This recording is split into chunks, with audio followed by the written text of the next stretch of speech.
Pues hoy nos encontramos con la profesora Nelly Lucero Lara Chávez. Me gustaría que me diera una pequeña introducción de cuál es su labor, a qué se dedica.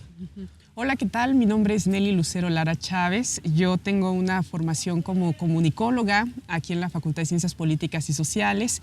Hice la licenciatura, la maestría y el doctorado en Ciencias Políticas y Sociales y además una estancia postdoctoral en el Centro de Investigaciones y Estudios de Género, donde principalmente me aboqué a hacer investigación relacionada a la violencia en contra de las mujeres, ocupando la perspectiva de género feminista. Actualmente soy profesora de la Facultad de Ciencias Políticas y Sociales y además de docente soy investigadora. Pues en general el tema que yo quisiera abordar con usted sería ¿por qué son importantes el acompañamiento a víctimas que van a hacer denuncias contra de sus acosadores, hacer denuncias contra sus victimarios? Primero me parece fundamental hablar sobre la dinámica de las violencias en contra de las mujeres y posteriormente sumar el elemento de por qué es importante que se dé un acompañamiento a las víctimas de las violencias. Cuando hablamos de violencia en contra de las mujeres hay que advertir cuál es la situación social en la cual han sido colocados los sujetos feminizados, sobre todo a partir de las sociedades contemporáneas. ¿Qué significa esto? Si partimos, por ejemplo, de una dimensión de valor o lo que hoy se conoce como la propuesta del patriarcado para la explicación de la jerarquía del mundo vinculada a la dimensión de género, vamos a advertir que la situación de las mujeres y los hombres es no solamente diferente, sino también desigual en las sociedades contemporáneas. ¿Qué significa esto? Que el valor, que la manera en la cual vemos a las mujeres, que la posición en la cual se asignan las mujeres está generalmente vinculada a la opresión y está vinculada también a un registro en el cual difícilmente se le da una valoración social a los sujetos feminizados, a diferencia del sujeto masculino, que socialmente está situado en un registro de mayor valor, de mayor reconocimiento, de mayor prestigio. Esto las feministas lo han denominado como un orden social genérico. Y lo que intentan plantear es que esta desvalorización estructural que determina a las mujeres provoca una serie de acciones que recaen sobre ellas y que van acentuando esa desigualdad. No solamente existe un mecanismo para mantener a las mujeres en esta condición de opresión, sino que son varios. Por ejemplo, la misoginia, que es el odio hacia las mujeres. Por ejemplo, la burla hacia las mujeres. Por ejemplo, el hecho de que a las mujeres no se les reconozca en el ámbito de lo social. Y dentro de este marco aparecen las llamadas violencias en contra de las mujeres. Las violencias contra las mujeres son un registro muy interesante del valor que se nos asigna, porque si pensamos ¿qué se violenta? ¿Qué se violenta en el ámbito de lo social? ¿Qué se destruye en el ámbito de lo social? Pues se destruye aquello que no se considera importante, se destruye aquello que no se considera valioso, se destruye aquello que no tiene un reconocimiento social y el hecho de que las mujeres seamos violentadas de manera sistemática viene a confirmar esa posición de subordinación en la cual ha sido construida de forma estructural en las sociedades contemporáneas. Por eso es interesante cuando hablamos de la violencia en contra de las mujeres, develar que hay una serie de relaciones que sostienen esa posición con respecto a todas ellas. ¿Esto qué significa? Significa que esta opresión en contra de las mujeres opera también a través de mecanismos que son algunos muy perversos, por ejemplo, la invisibilidad de las violencias cometidas en contra de las mujeres, justamente porque está naturalizada la posición de subordinación y de opresión. Y esto es muy interesante porque cuando se comete violencia en contra de las mujeres, si no tienes conciencia de género, incluso para nosotras es difícil advertir que se está ejecutando una forma de opresión. Hay muchos mecanismos que están inscritos en la lógica de la violencia en contra de las mujeres, aunque a partir del año 2007, la Ley General de Acceso de las Mujeres a una Vida Libre de Violencia, que es una ley en México, tipifica justamente las maneras bajo las cuales se comete esta violencia y las va a clasificar en 5 tipos. La violencia física, que me parece la más conocida, y es cuando se atenta contra la base material. Es decir, cuando hay golpes, cuando hay algún tipo de intervención sobre nuestros cuerpos que puede dejar, por supuesto, daños en términos de nuestra corporalidad. Hay también violencia de carácter psicológico. Y es interesante porque aquí se empieza a problematizar también las implicaciones de la violencia. En México es muy común que se hable de violencia en contra de las mujeres cuando es visual, ¿no? Y está el imaginario de que si yo veo a una mujer que trae un ojo morado, mira, ella sí enfrenta violencia, pero lo interesante es que hay violencias que no se ven. Y eso es importante también develarlo.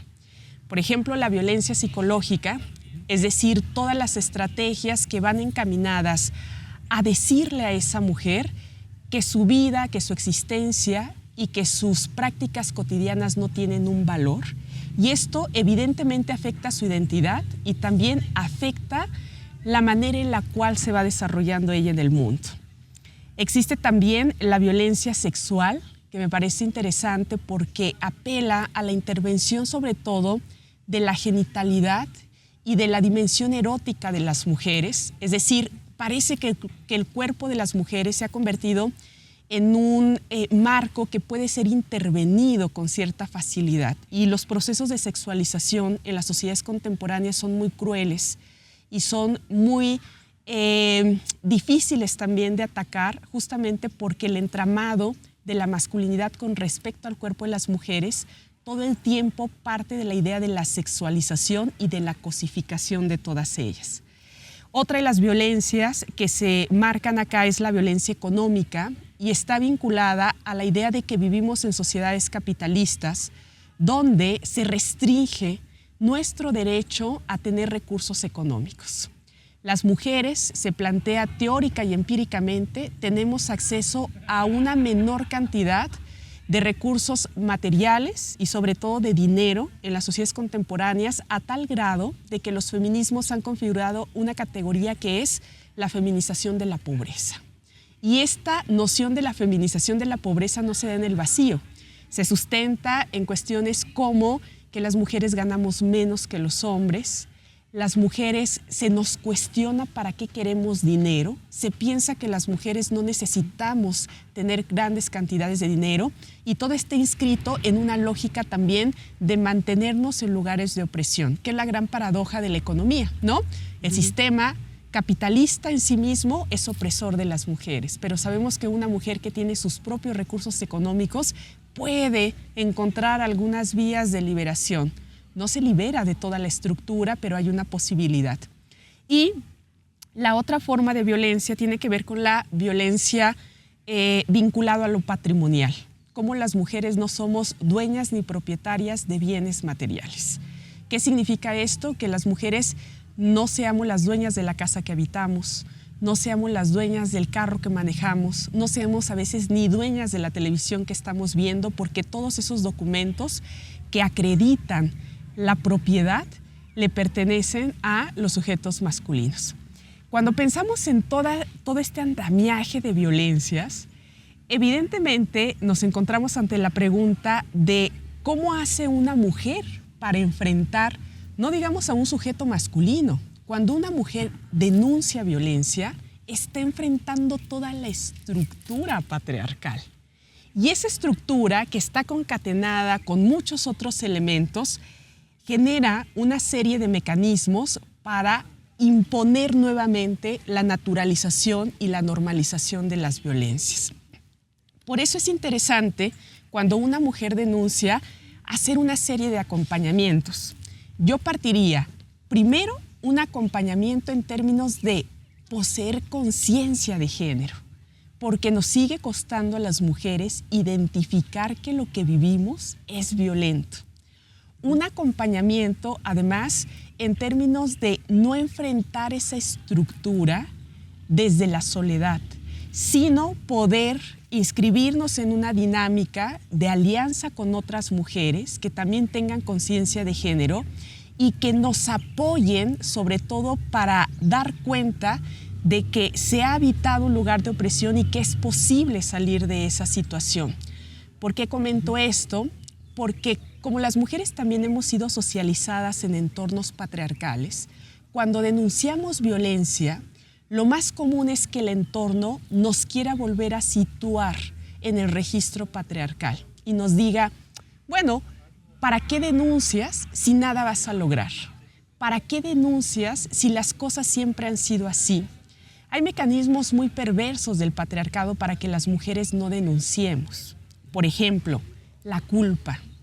Cuando las mujeres queremos denunciar y el entorno nos señala, tú eres una persona buena. Pienso, por ejemplo, en un escenario en el que una mujer está enfrentando violencia por parte de algún compañero amoroso o por su pareja, ¿no? ¿Qué le dice el entorno? Pero tú eres buena, ¿no? ¿Cómo le vas a hacer este daño a ese hombre? ¿Por qué te portas mal con ese hombre? Se equivocó. Él no lo quiso hacer. Y esta es una gran pregunta para los feminismos porque ahora sabemos que no es una equivocación que provenga de un sujeto masculino en lo particular, sino que esto que se ve socialmente como errores o equivocaciones, en realidad se replican por parte de muchos sujetos masculinos que cometen violencias en contra de las mujeres. Por eso me parece fascinante la frase de las feministas radicales. Eso que te está pasando no es personal, eso es político. Y cuando lo denuncias, permites primero advertir que no eres la única que lo está viviendo, sino que muchas otras mujeres están enfrentando esta situación de opresión. Por eso es importante el acompañamiento, porque no es enfrentar a una figura de masculinidad, ni es enfrentar a un hombre, es enfrentar a todo un sistema o un orden social genérico que ha planteado que nuestra posición en el mundo esté situada en la opresión. Y eso conlleva también una alta complejidad. Enfrentar a ese sistema implica muchas cosas. Sí, claro. Y quería preguntarle al respecto. Nos comenta que, por ejemplo, para hacer un acompañamiento se tiene que tener conciencia de género, pero quiero ver si hay una especie de manual o instrucción para que una persona que quiera como apoyar hacerlo de forma correcta. Me imagino que no solo es con la intención de poder hacerlo y no sé si solo implique como la conciencia de género para poder enfrentarlo bien. Es interesante porque yo identificaría dos mecanismos, ¿no?, para poder hacer este seguimiento. Uno, que evidentemente es la conciencia de género, y el otro, que me parece donde tú lo podrías ubicar, muchísimo más vinculado a los protocolos o a los mecanismos institucionales con los cuales en la actualidad contamos para hacer ese tipo de denuncias. Me gustaría partir de lo complejo que es construir la conciencia de género. La conciencia de género, y esto es muy habitual, sobre todo cuando apenas se está iniciando, digamos, en el proceso de comprensión de cómo operan las violencias en contra de las mujeres, hay que partir de la idea de que las mujeres hemos sido socializadas también en la estructura patriarcal. ¿Qué estoy diciendo con esto? Que si a los hombres les cuesta trabajo ver cuando son violentos, también a nosotras nos cuesta trabajo el advertir cómo opera la violencia, porque no es algo que se nos dé natural. La conciencia de género implica todo un proceso para ir reconociendo cómo se ha construido histórica y socialmente los mecanismos de opresión que recaen sobre nosotras. Y el campo, digamos, disciplinar que más se ha enfocado en develar cómo opera esta forma de construir la opresión de las mujeres ha sido el feminismo o los feminismos históricos. ¿Qué han hecho las mujeres desde esta propuesta teórica, filosófica, política y movimiento social? Generar herramientas, entre ellas categorías analíticas, entre ellas claves feministas, entre ellas éticas feministas y planes de acción, para que las mujeres podamos ir identificando cómo operan estas violencias y cómo recaen en nuestra experiencia de vida. Esto significa que nombrar las violencias también ha significado para las mujeres una larga trayectoria. Hay una pregunta que me gusta mucho hacer en clase y es: ¿qué violencias estamos viviendo ahora que todavía no se nombran en términos académicos, pero que nosotras podemos advertir? Y es una pregunta que nos acompaña todo el tiempo como parte de la construcción de nuestra conciencia de género. Tampoco advertir que la teoría ya ha construido todo, sino que estamos en el proceso de ir identificando cómo opera esta opresión. Entonces, para dar una primera respuesta. No está acabado todavía el proceso. Los feminismos siempre dicen que aspiran a desaparecer cuando las violencias contra las mujeres también se erradiquen. Y si los feminismos no han desaparecido, es porque estamos en el camino de seguir develando y seguir mostrando los distintos rostros que toma el patriarcado con respecto a nuestra opresión. No es algo que ya se haya acabado. Y esto me parece que tiene su lado fascinante porque evidentemente el nombrar, el politizar, el advertir cómo opera la violencia nos permite entrar también a las entrañas de cómo operan las desigualdades sociales contemporáneas, pero también nos enfrenta a un gran reto porque las teóricas feministas han advertido que los patriarcados se reacomodan cuando las mujeres estamos avanzando. Y eso nos muestra un panorama muchísimo más complejo en términos de cuándo vamos a llegar a una finalización en este proceso, o para decirlo de otra manera, cuándo las violencias van a poder ser contenidas realmente. Te pongo un ejemplo. Las mujeres han logrado tener acceso al derecho al aborto, ¿no? Como parte de nuestro derecho a decidir sobre nuestros propios cuerpos. Y diríamos, como ya logran decidir sobre su propio cuerpo y sexualidad, entonces ya lograron transitar a un nivel en el cual esa agenda ya está completamente marcada por una palomita, digamos, y tendríamos que estar luchando por otras cosas. ¿Qué descubrimos ahora? Que el patriarcado se está reacomodando en algo que pensábamos que ya habíamos ganado. Hoy encontramos muchos hombres que les dicen a sus parejas, vamos a tener encuentros eróticos sexuales, no te protejas, al fin y al cabo después abortas. Y termina siendo una decisión de los hombres el abortar cuando formaba parte de una lucha para que las mujeres pudiéramos decidir. Y entonces la masculinidad se apropia de los derechos de las mujeres. Por eso es tan complicado en este momento decir cuándo vamos a acabar. Y por eso los movimientos feministas se han concentrado en advertir cómo opera el patriarcado para precisamente poder dar una contención a su práctica. Y es algo que seguimos todavía elaborando y trabajando ahora. En medio de estos avances y retrocesos que se dan en términos de comprender la lógica del patriarcado, sí hay mecanismos también de carácter, digamos, institucionales. Se van configurando una serie de protocolos. Cada vez es más común que distintos espacios, por ejemplo, en el ámbito escolar, que se desarrollen protocolos que le den acompañamiento a las mujeres que están denunciando algún tipo de violencia, porque justamente sabemos que una de las estrategias es que la voz y la denuncia de esas mujeres lleguen también a otros registros y no se queden anuladas en la trayectoria. La UNAM tiene un protocolo para la denuncia y el acompañamiento, por ejemplo, de las mujeres universitarias, que fundamentalmente lo que plantea es poder dar a conocer la violencia que está enfrentando esta mujer y darle un asesoramiento de carácter psicológico, darle un asesoramiento de carácter, por ejemplo, jurídico, para que sostenga también esa denuncia, porque curiosamente muchas de las denuncias que hacemos las mujeres también se van diluyendo en los propios procesos. Y el otro tipo de acompañamiento que me parece fundamental y que no está inscrito a la institución es el que dan las mujeres o la red social que está justamente conteniendo a la mujer que denuncia, ¿no? A veces son las amigas, a veces son las compañeras, a veces son las maestras quienes sostienen también a estas mujeres que han enfrentado violencias, porque como el orden patriarcal plantea el silenciamiento de las mujeres, es muy común que cuando una mujer denuncia, la primera respuesta del entorno era o es, mejor quédate callada y no des continuidad con esa señalización que tú estás haciendo. Entonces yo lo plantearía en todo un registro muchísimo más complejo en términos de lo que implica el acompañamiento de las mujeres. Y yo le sumaría incluso el acompañamiento personal, ¿no? Es decir, cómo vamos reforzando la dimensión identitaria de las mujeres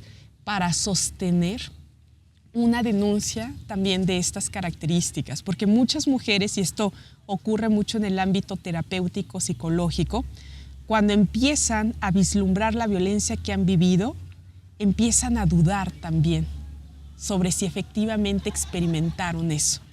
Y una salida muy habitual es, ¿qué tal si eso no me sucedió? Porque una estrategia del patriarcado es que las mujeres terminemos dudando de lo que pensamos y de lo que decimos.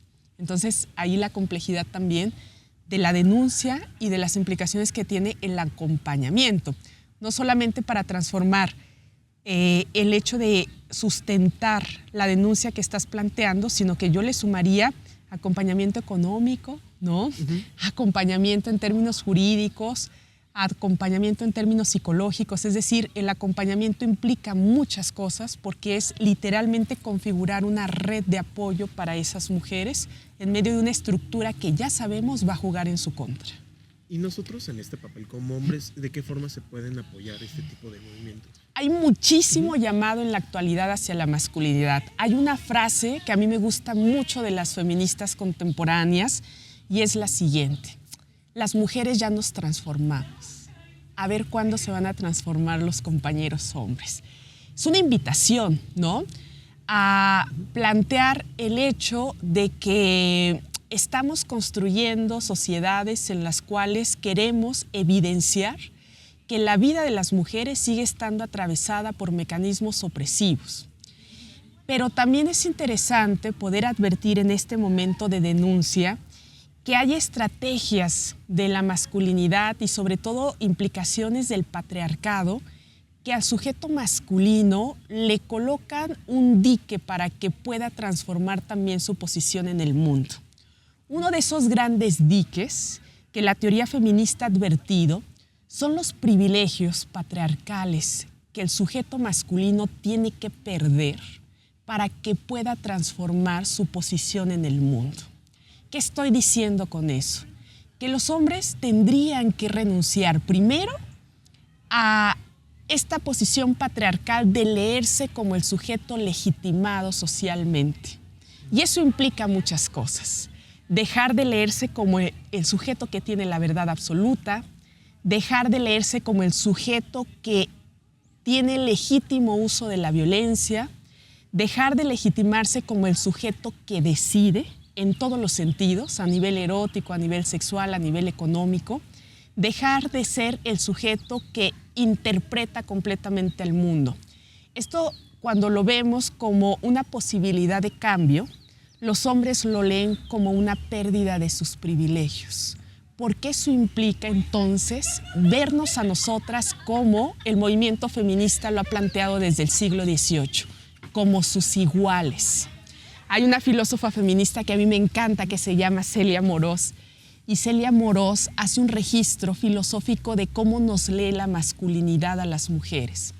Y dice, un hombre en las sociedades contemporáneas que esté enamorado de una mujer, un hombre heterosexual, la va a colocar en un pedestal.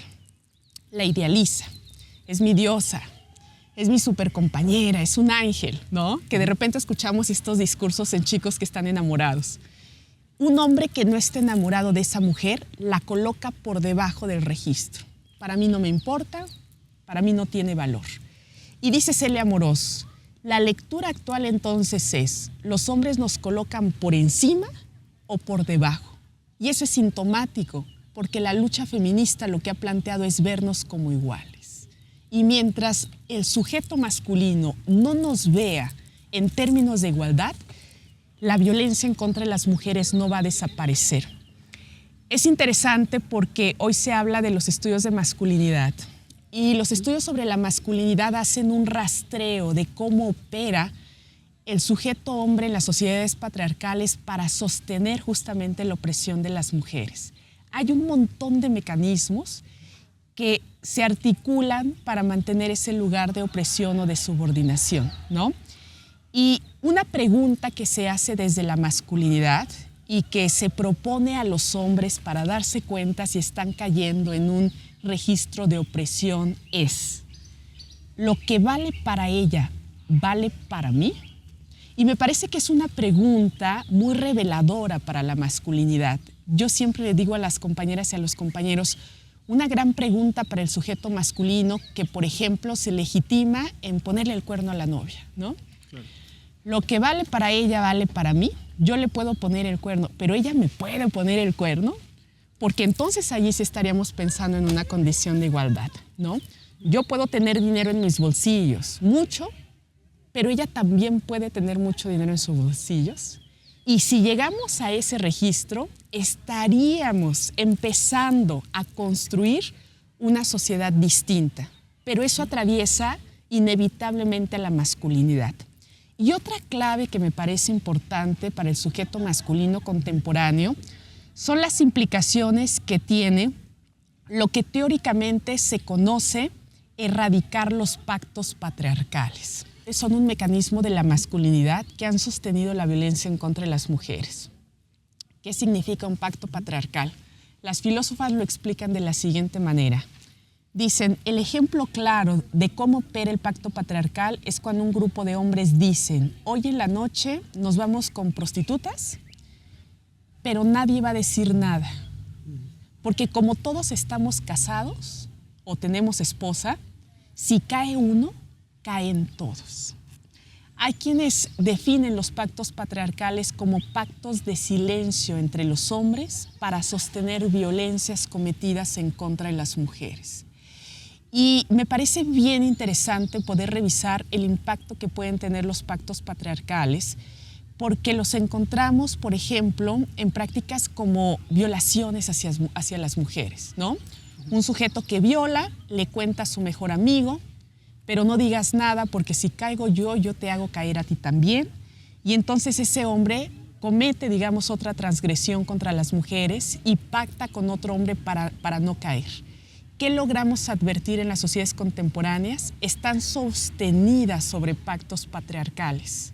Los hombres se están protegiendo entre ellos cuando cometen violencias en contra de las mujeres. Y si el pacto patriarcal no se fisura y no se corta o se rompe, las violencias en contra de las mujeres no van a desaparecer, porque es un entramado de silenciamiento, de naturalización y de legitimación entre la masculinidad del daño que se comete en contra de las mujeres.